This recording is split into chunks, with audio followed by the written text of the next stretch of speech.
بسم اللہ الرحمن الرحیم۔ معزز محترم محتشم سامعین حضرات، 10 مارچ بروز جمعرات 2022 بعد نماز فجر کا یہ درس حدیث مصطفیٰ صلی اللہ علیہ وآلہ وسلم۔ یہ صلہ رحمی کے فوائد کیا ہیں، اس کی قسط نمبر 4 ہے، اور ادب المفرد کی شرح کی قسط نمبر 13 ہے کہ 14 ہے؟ 13 ہے، 14 ہے، قسط نمبر 14 ہے۔ بولیے قسط نمبر 14 ہے، اور حدیث نمبر 70، باب من وصل رحمہ فی الجاہلیت ثم اسلم۔ یہ باب ہے کہ اگر کسی شخص نے زمانہ جاہلیت میں صلہ رحمی کی ہو پھر وہ مسلمان ہو جائے تو اس کی پچھلی صلہ رحمی کا کیا بنے گا۔ اس پر حدیث پاک سنیے۔ حدثنا ابو الیمانی قال اخبرنا شعیب عن الزہری قال اخبرنی عروۃ بن الزبیر ان حکیم ابن حزام رضی اللہ تعالی، حضرت حکیم ابن حزام رضی اللہ تعالیٰ عنہ کہتے ہیں کہ اخبرہ انہ قال النبی صلی اللہ علیہ وآلہ وسلم، یہ جب مسلمان ہوئے تو انہوں نے حضور صلی اللہ علیہ وآلہ وسلم سے پوچھا، ارأیت امورا کنت اتحنس به فی الجاہلیت من صلۃ وعتاقۃ وصدقۃ فہل لی فیہا اجر۔ یہ کہنے لگے کہ یا رسول اللہ، زمانہ کفر میں جو میں نیکی کے کام کرتا تھا، صلہ رحمی کرتا تھا، غلاموں کو آزاد کراتا تھا اور اللہ کے راستے میں صدقہ دیتا تھا، تو فہل لی فیہا اجر، اب میں مسلمان ہو گیا ہوں تو کیا ان کاموں کا کوئی میرے لیے اجر ہوگا؟ تو قال حکیم قال رسول اللہ صلی اللہ علیہ وسلم، حضرت حکیم کہتے ہیں کہ پھر حضور پاک صلی اللہ علیہ وآلہ وسلم نے فرمایا، آپ صلی اللہ علیہ وسلم نے فرمایا کہ اسلمت علی ما سلفت من خیر، انہی نیکیوں کا صلہ ہے کہ اللہ نے تجھے اسلام کی توفیق عطا فرما دی ہے۔ علماء کہتے ہیں کہ زمانہ جاہلیت میں جو آدمی نیک کام کرتا ہے اسلام لانے سے پہلے، اپنے رشتہ داروں کے ساتھ حسن سلوک کرتا ہے، غلام آزاد کرتا ہے، صدقہ خیرات کرتا ہے، اس کے بعد وہ اسلام لاتا ہے تو انہی اعمال کی برکت سے اللہ اس کو اسلام کی دولت عطا فرما رہا ہے، جیسا کہ حضور نے خود فرما دیا صلی اللہ علیہ۔ نمبر 2، اسلام لانے سے پہلے جو نیک کام کیے تھے، اسلام لانے کے بعد اللہ تعالیٰ ان اعمال کا اجر و ثواب بھی عطا فرمائے گا۔ نمبر 3، ایک نیکی کے بعد دوسری نیکی کی توفیق کا مل جانا، سمجھ لو پہلی نیکی رب کی بارگاہ میں قبول ہو چکی ہے، اسی لیے تو اللہ تعالیٰ دوسری نیکی کی توفیق دے رہا ہے۔ خدا نہ خواستہ اگر وہ قبول نہ ہوتی تو آگے نیکی کی توفیق بھی نہ ہوتی۔ آگے باب ہے جی، باب صلۃ ذی الرحم المشرکی والہدیۃ۔ یہ باب ہے کہ اگر غیر مسلم رشتہ دار کے ساتھ صلہ رحمی کرنا اور اس کو ہدیہ دینا، رشتہ دار ہے غیر مسلم مگر کیا اب اس کو ہدیہ اور صلہ رحمی جائز ہے؟ تو بالکل جائز ہے۔ اس پر یہ حدیث آپ پہلے بھی سن چکے ہیں، دوبارہ امام بخاری اس کو لا رہے ہیں، اس کی وجہ کہ مسئلہ یہ بھی ثابت اسی حدیث سے ہوتا ہے۔ حدثنا محمد بن سلام قال اخبرنا عبدۃ عن عبید اللہ عن نافع عن ابن عمر رضی اللہ تعالیٰ عنہ رأی عمر رضی اللہ تعالیٰ حلۃ سیراء، کہتے ہیں عبداللہ ابن عمر کہ میرے بابا اور نبی کریم صلی اللہ علیہ وسلم بازار سے گزرے تو ریشمی جوڑے بڑے خوبصورت لٹکے ہوئے تھے مردانہ، تو فقال یا رسول اللہ، حضرت عمر کہنے لگے یا رسول اللہ لو اشتریت هذه فلبستها یوم الجمعہ، یا رسول اللہ یہ ہم خرید لیں تاکہ آپ پہنے جمعے والے دن، وللوفود اذا اتوک، کیونکہ جمعے والے دن بڑے بڑے وفود آپ کے پاس آتے ہیں جمعے والے دن آپ کی زیارت اور ملاقات کرنے کے لیے، تو یہ آپ کو جوڑے پیش کرے، آپ لے لیں، ہم خرید لیں۔ تو فقال، حضور نے فرمایا یا عمر انما یلبسو ہذہ من لا خلاق لہ، ارے ایسے کپڑے تو وہ پہنتا ہے جس کا آخرت میں کوئی حصہ نہیں ہوتا۔ بولو جی، جس کا آخرت میں کوئی حصہ نہیں ہوتا۔ ایک تو یہ پتا چلا کہ کپڑے جمعے والے دن ذرا اچھے سے اچھے پہننے چاہیے، بولو بھائی اچھے سے اچھے پہننے چاہیے، اور دوسرا یہ پتہ چلا کہ اگر کسی کا آنا جانا ہو تو ذرا اور اچھے پہننے چاہیے کہ آج ذرا کچھ لوگوں سے ملاقات ہے تو کپڑے اور ہے. اب بعض لوگ گندے کپڑے پاؤ جی دل ٹھیک ہونا چاہیے. دل ٹھیک ہو تو حضرت عمر کیا فرما رہے ہیں, دل تو ان کا ٹھیک تھا نا, اس لیے کہا ذرا اچھے کپڑے پہنے. باہر سے وفود آتے ہیں اور آپ سے ملاقات کرتے ہیں. آگے حضور نے فرمایا اچھا ثم اہدی للنبی صلی اللہ علیہ وسلم منہا حلل, وہی کپڑے کسی نے حضور کو تحفے میں بھیج دیے. اب حضور نے پہننا پسند ہے پر تحفہ لے لیا, کیونکہ تحفہ لے لینا چاہیے. تحفے میں یہ نہیں دیکھنا چاہیے کہ میری شان کیا ہے, مجھے پسند کیا ہے, یا میری اوقات کے قابل لایا کہ نہیں. بھائی تحفے میں تو صرف لانے والے کا دل دیکھنا چاہیے کہ یہ جو میرے لیے لے کر آیا ہے اس کا دل نہ ٹوٹے. بولو اس کا دل نہ ٹوٹے. پرانی تھوڑی سی بات ہے, میں حدیثوں میں تھا, نارووال میں آگے ہے ظفروال, نارووال کے ضلع میں, اس سے بھی آگے بارڈر ایریے پہ ایک گاؤں ہے. وہاں ایک میرا بڑا عاشق رہتا تھا. اس نے مجھے 2 مہینے پہلے فون کرنے شروع کر دیے, جی میری بھائی کے شادی ہے, ولیمے پہ آپ نے آنا ہے. بڑا سفر کر کے, ان دنوں میرے جلسے بہت ہوتے تھے اور نیند تک پوری نہیں ہوتی تھی بس کہ, اور اپنی گاڑی بھی نہیں ہوتی تھی تو بسوں میں نیند شین پوری کرتے تھے. بڑے دھکے تھوڑے کھا کے جگاترا تھا 2-3 دنوں کا. تو میں اس کے پاس پہنچا تو اس کا جو ولیمہ تھا وہ تھا دال چاول.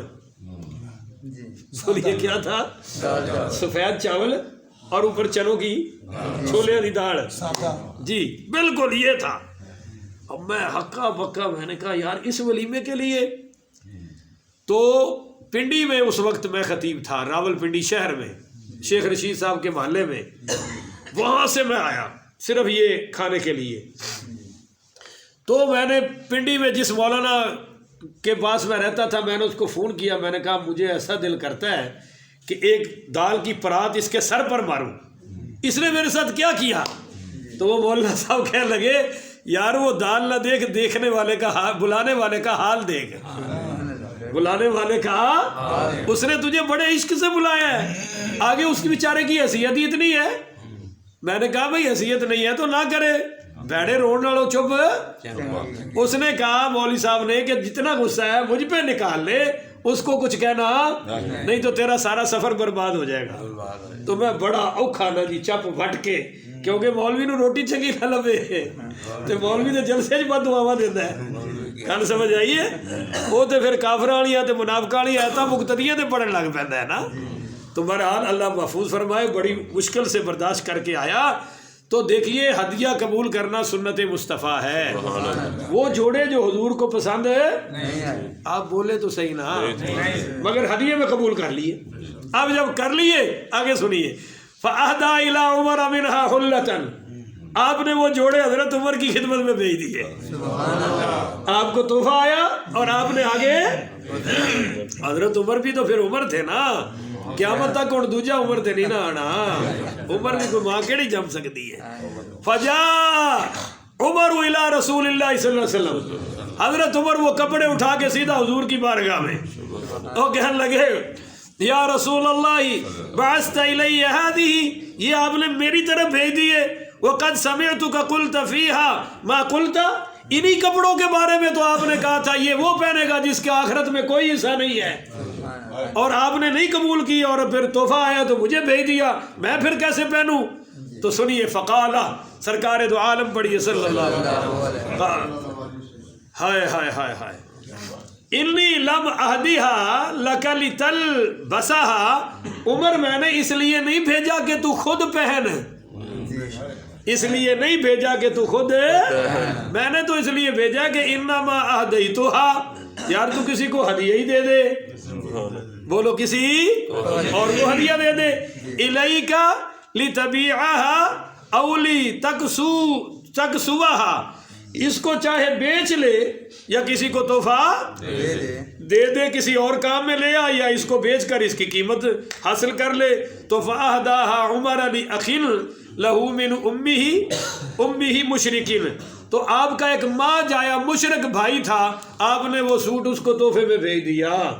تو امام بخاری اس کو صلہ رحمی کے باب میں اس لیے لا رہے ہیں کہ رشتہ دار کافر بھی ہو مشرک بھی ہو ان کو بھی ہدیہ دینا جائز ہے.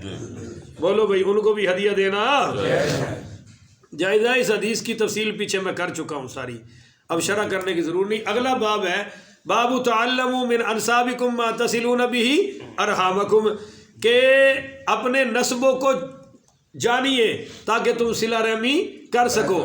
حدثنا عمر بن خالد قال حدثنا عتاب بن بشیر عن اسحاق بن راشد عن الزہری قال حدثني محمد بن جبیر بن مطعم ان جبیر بن مطعم اخبره ان سمع عمر بن الخطاب رضی اللہ تعالی عنہ یقول علی المنبر. حضرت جبیر بن مطعم کہتے ہیں کہ حضرت عمر نے منبر پر خطاب کرتے ہوئے فرمایا تعلموا من انسابکم، او لوگو اپنے نسبوں کا علم حاصل کرو، اپنے خاندان کا کون ددیال ہے کون ننیال ہے سارے رشتوں کا علم حاصل کرو. کیوں؟ آگے سنیے. ثم صلوا ارحامکم، تاکہ تم اپنے رشتہ داروں سے صلہ رحمی کر سکو. واللہ اللہ کی قسم انہ لا یکون بین الرجل و بین اخیہ الشیء، کہ ایک شخص اور دوسرے بھائی کے درمیان بولیے کوئی شے نہیں ہوتی، بلکہ بسا اوقات ان کی آپس میں دشمنی ہوتی ہے. وَلَوْ يَعْلَمُ الَّذِي بَيْنَهُ وَبَيْنَ مِنْ دَاخِلَةِ الرَّحِمِ، اچانک پتہ چلتا ہے کہ جس سے میں لڑ رہا ہوں یہ تو میرا رشتہ دار ہے، تو ساری دشمنی ختم کر کے وہی محبت پیدا ہو جاتی ہے. لَأَوْزَعَ ذَلِكَ عَنِ الْتِحَاقِهِ، تو یا پھر علم حاصل کرنے کا فائدہ یہ ہے کہ کم از کم بندہ اس کی بے عزتی کرنے سے باز رہتا ہے، اس کو کوئی تکلیف نہیں پہنچاتا. ترمذی شریف میں یہ روایت آ رہی ہے کہ تعلموا من انسابکم ما تصلون به ارحامکم، کہ اپنے خاندان کا علم حاصل کرو تاکہ اس کے ذریعے تم صلہ رحمی کرو. فإن صلة الرحم محبة في الأهل والمسرات في الوالي ومنسع فی الاسری، کہ اگر تم علم حاصل کرو گے تو رشتہ داری کے حقوق ادا کرنا اور آپس میں محبت کو بڑھانا اور مال میں زیادتی کرنا اور عمر میں اضافہ کرنا آسان ہو جائے گا. یعنی جب صلہ رحمی کرو گے اللہ تمہارے مالوں کو بڑھا دے گا اور اللہ عمروں میں اضافہ فرما دے گا. تو بھائی جتنے بھی رشتہ داری ہے نا ان کا علم ہونا چاہیے. بولو ان کا علم ہے. اور یہ بھی یاد رکھو کہ یہ جو خاندانی رشتے ہیں نا یہ اللہ نے حسن صرف اسلام کو عطا فرمایا ہے. انگریزوں میں ان رشتوں کی کوئی اوقات ہے؟ ہمارے ہاں تو ویسے جو دور ہے وہ پھر دور ہی ہے. جیسے میں نے کہا تھا نا کہ فصل کو اور درخت کو پانی دیا جاتا ہے، رشتہ داری کو بھی پانی دینا پڑتا ہے. پانی نہ دے تو فصل سوکھ جاتی ہے. اگر ہم بھی اپنے تعلقات کا پانی نہ دیں تو پھر رشتہ داری اور خاندانی سوکھ جاتی ہے. بھائی بھی دور ہو جائے تو دور ہے اور جو قریب ہو جائے وہ قریب ہے. ادھر تو بس موم ڈیڈ، گرینڈ فادر گرینڈ موم، ہاں جی نانی دادی سب گرینڈ میں آ گئی اور نانے دادے سب گرینڈ فادر میں آ گئے. باقی کوئی ان کو پتا، اب تو ان کو یہ بھی نہیں پتا ہوتا کہ میرے بچے کا باپ کون ہے، اور بچے کو بھی نہیں پتا ہوتا کہ میرا ابا، کیونکہ 14 سال کی بچیاں وہاں بوائے فرینڈ کے ساتھ گھومتی ہیں اور قانون میں ان کے ہاں کو پکڑ دکڑ بھی نہیں ہے. بہرحال اگلی حدیث ہے حدثنا احمد بن یعقوب قال اخبرنا اسحاق بن سعید بن عمرو اللہ سمع اباه يحدث عن ابن عباس رضی اللہ تعالی. یہ حضرت ابن عباس کی حدیث ہے اور بالکل وہی ہے جو حضرت عمر کا فرمان ہے. یہ ابن عباس کا ہے کہ قال احفظوا انسابکم، کہ اپنے نسبوں کو رشتہ داریوں کو محفوظ رکھو. تصلوا ارحامکم، تاکہ تم صلہ رحمی کر سکو. فإنه لا بعد بالرحم اذا قربت، اگر تم دور کے رشتہ دار سے بھی اچھا سلوک کرے گے تو قریب ہو جائے گا. وإن كانت بعيدة ولا قربها بها اذا بعدت، اور اگر تم دور کے رشتہ دار سے اچھا سلوک کرو گے تو کوئی دوری، اور اگر قریب کے رشتہ دار کو دور کر دو گے تو کوئی قربت باقی. وَإِنْ كَانَتْ قَرِيبَةً، جو تمہارے قریبی رشتہ دار ہیں. وَكُلُّ رَحِمٍ آتِيَةٌ يَوْمَ الْقِيَامَةِ أَمَامَ صَاحِبِهَا، فرمایا کہ صلہ رحمی قیامت والے دن خود آئے گی. تَشْهَدُ لَهُ بِصِلَةٍ إِنْ كَانَ وَصَلَهَا وَعَلَيْهِ بِقَطِيعَةٍ إِنْ كَانَ قَطَعَهَا. اگر جس نے رشتہ داری کے حقوق ادا کیے ہوئے رشتہ داری اس کے حق میں گواہی دے گی اور اللہ اس کو اپنے ساتھ جوڑ لے گا. اور جس نے دنیا میں رشتہ داریوں کو توڑا یا توڑوایا، بولو توڑا، کیونکہ بعض بندے توڑوان دے بڑے ماہر ہوندے نے.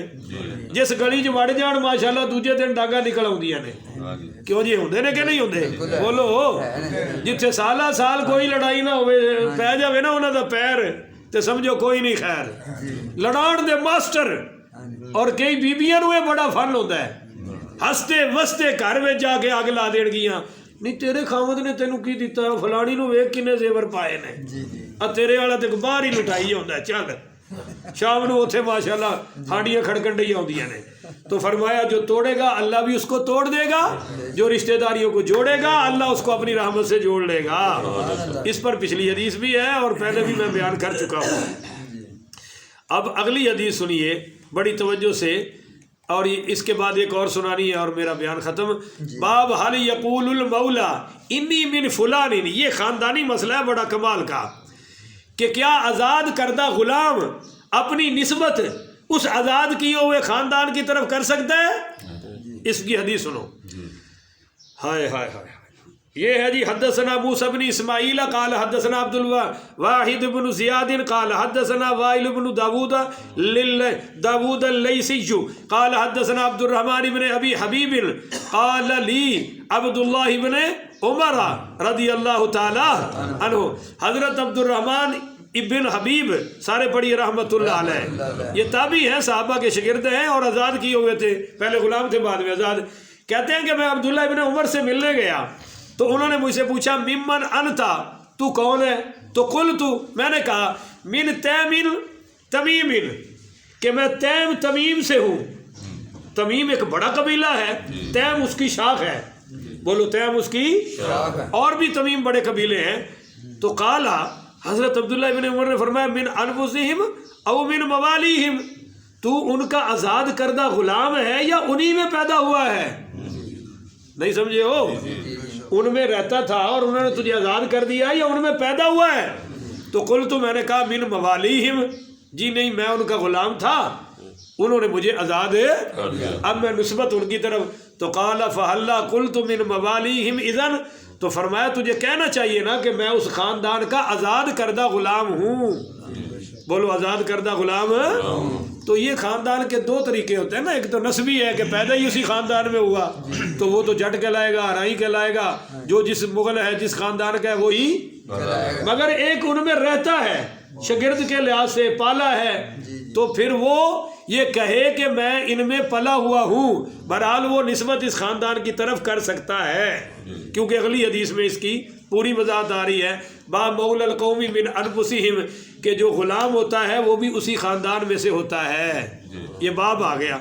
حدثنا عمر بن خالد قال حدثنا زہیر قال حدثنا عبداللہ بن عثمان قال اخبرنی اسماعیل بن عبید عن ابیہ عبید عن رفاعۃ بن رافع رضی اللہ تعالی. حضرت رفاع بن رافع رضی اللہ تعالی کہتے ہیں کہ ان النبی صلی اللہ، بھائیو زور سے ذرا، صلی اللہ علیہ وآلہ وسلم، قال علی عمر رضی اللہ تعالیٰ عنہ، حضور نے سیدنا عمر پاک رضی اللہ تعالیٰ عنہ سے فرمایا کہ اجمع لی قومک، میرے لیے اپنی قوم کو جمع کر. بولو بھائی، میرے لیے اپنی قوم کو فجمعہم، انہوں نے پھر ساری برادری کو. فلما حضروا باب النبی صلی اللہ علیہ وسلم، حضور کے در اقدس پہ لے کر آئے. باب دروازے کو کہتے ہیں نا، در اقدس پہ لے کر آئے تو دخل علیہ عمر رضی اللہ تعالی، حضرت عمر اندر داخل ہوئے. فقال قد جمعت لک قومی، یا رسول اللہ جو آپ نے فرمایا تھا میں نے ساری قوم کو جمع کر دیا. بولو ساری قوم کو جمع کر دیا. اب یہ مدینہ شریف کی بات ہے نا، انصار دیکھ رہے تھے بھئی سارے قریشی، بولو تو صحیح یار، یہ سارے قریشی حضور کے پاس جمع ہوئے ہیں. تو فسمع ذلک الانصار، جب انصار نے یہ سنا نا کہ سارے قریشی، تو فقالوا، کہنے لگے قد نزل فی قریش الوحی، لگتا ہے قریشیوں کے بارے کوئی وحی نازل ہوئی ہے، لگتا ہے قریشیوں کے بارے کوئی حضور تھے وحی نازل ہوئی ہے. وغیرہ کیوں جمع کیا؟ تو وہ سارے کہنے لگے فسمع ذلک الانصار، اور یار چلو ہم بھی سنتے ہیں کون سی وہی نازل ہوئی ہے۔ آ گئے فقالوا قد نزل فی قریش فجعل مستمع والناظر ما یقال لهم، کہنے لگے ہم بھی چلتے ہیں دیکھتے ہیں اور سنتے ہیں کہ حضور کیا فرماتے ہیں۔ فقال هل فیکم من غیرکم، تو حضور نے پہلے تو پوچھا کہ تم میں سے کوئی غیر تو نہیں ہے؟ بھائی سارے قریشی آئے ہو یا کوئی غیر تو نہیں ہے؟ تو پتہ چلا جس کو بلائے وہی آئے۔ یہ بھائی سنت کی ہے کہ جنہوں بلایا جائے، اتنے کی ہوتا ہے کہ میں اگر کسی ایک نال گل کرنی تو دو ماشاءاللہ نال ہی آ جاندے نے۔ بھائی جس کو بلایا وہی آئے، یا مجھے بلایا تو نال ماشاءاللہ تین ایویں ٹر پیندے نے فی سبیل اللہ۔ اور بعض بندوں کو بری عادتیں ہوتی ہیں، چھاپر میں 10 چھاپروں میں کوئی چیز ڈال کے لے جاؤ، وہ آپ ہاتھ میں لے کے جا رہے ہیں نا، وہ ایڈی گہری نظر ویکھن گے 10 دین کے، لگتا ہے اندر ایش ہے جا رہی ہے۔ میں تو چھڑ دے جان کی لوڑ ہے تینوں ویکھن کی؟ 2 آدمی بات کر رہے ہیں، تیسرا ویسے ہی کان کھڑے کر کے قریب کھڑا ہو جاتا ہے کہ میں بھی سنا کہندے کی نے، تو یہ کام جائز ہے؟ یہ دیکھیے حضور نے کیا فرمایا، حل فیکم من غیرکم، کیا تم میں کوئی غیر تو نہیں ہے؟ قالوا نعم، انہوں نے کہا جی ہیں۔ کیا ان سے غیر ہے؟ سنیے، فینا حلیفنا، ہمارے حلیف بھی ہیں۔ بولو ہمارے حلیف کا پتہ ہے؟ جی ہاں، کوئی آدمی محلے میں آ کر آباد ہو گیا، مینوں ہی سمجھ لو میرے کیڑا چاچے تائے بیٹھے نے، اس کا کوئی آگے پیچھے، تو اس کو آپ نے سینے سے لگا لیا، اس کو کہتے ہیں حلف۔ اس کو کیا کہتے ہیں جی؟ اور اس بندے کو حلیف کہتے ہیں۔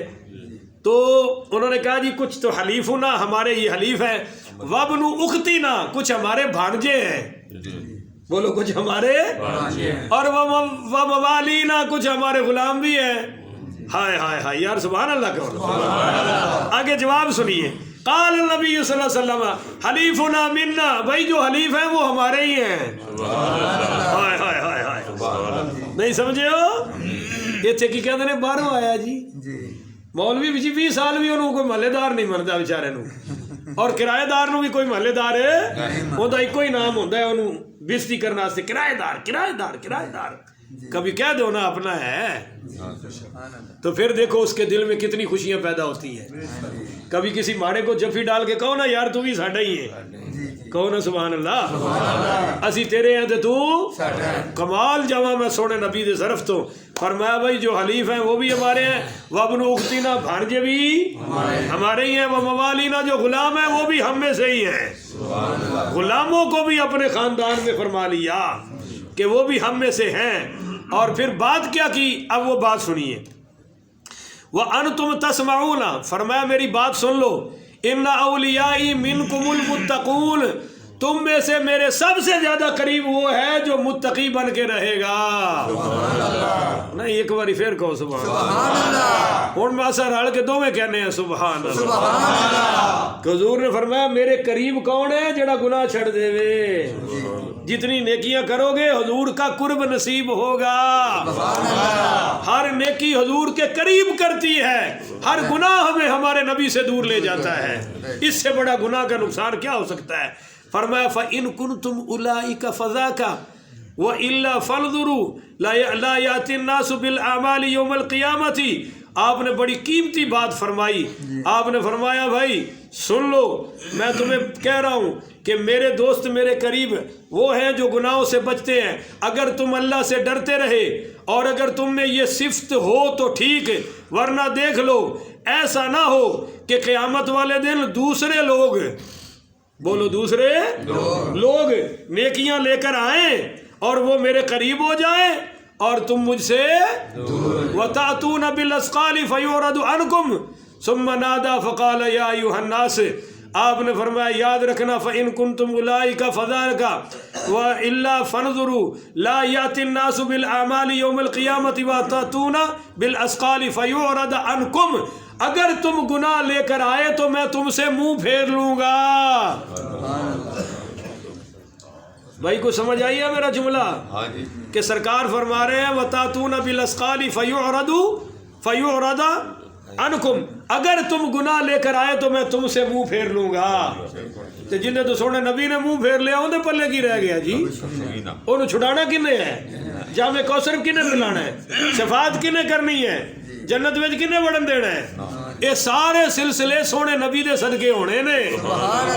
سوچ کے داڑیاں مڈاؤ، سوچ کے یہ انگریزوں کے گندے لباس پہن کے مسجدوں میں آؤ کہ ہر گناہ ہمیں میرے نبی سے دور کر رہا ہے، اور قیامت والے دن نبی نے گناہ گاروں سے منہ پھیر لینا ہے۔ ہاں ظاہر ٹھیک کر لو، اندر کے گناہ انشاءاللہ بخشے جائیں گے۔ یہاں کہتے ہیں جی اندر ٹھیک ہونا چاہیے، الٹی گل چلاتی ہے۔ قال زہیر اظن قال الوارث کبہ اللہ لمن خیر من خریہ یقول ذلک ثلاث مرات۔ میرے نبی کریم پڑھیے صلی اللہ علیہ وآلہ وسلم نے فرمایا کہ سنو، جو قریش سے ٹکر لے گا، یا ایھا الناس ان قریشن اہل امانت، اے لوگو یاد رکھو قریش ہے امانت دار۔ بولو قریش ہیں امانت دار کا مطلب کیا؟ الائمۃ من القریش، امام ہمیشہ قریشی ہونا چاہیے۔ سارے سید قریشی ہوتے ہیں، بولو سارے سید، جو اصلی سید ہیں وہ قریشی اور ہاشمی ہیں، کیونکہ یہی میرے نبی کا خاندان ہے، یہی حضرت علی کا خاندان ہے، اور یہی سیدہ فاطمہ کا خاندان ہے، یہی حضرت حسن و حسین کا۔ جو قریشی اور ہاشمی نہیں وہ کسی قسم کا سید ہے، وہ پخنڈی اور دو نمبر ہے۔ آپ نے فرمایا من بغی بہم، جو میرے قریش سے بغاوت کرے گا وہ کبھی بھی قریشیوں پر غالب ہے، اللہ اس کو ذلیل و خوار کر دے گا۔ اور یہ بات میرے نبی نے 3 مرتبہ ارشاد فرمائی۔ بولو جی کتنی مرتبہ؟ 3 مرتبہ۔ اس لیے بھائی اللہ سے دعا ہے اللہ مجھے اور آپ کو عمل کرنے کی توفیق عطا فرمائے۔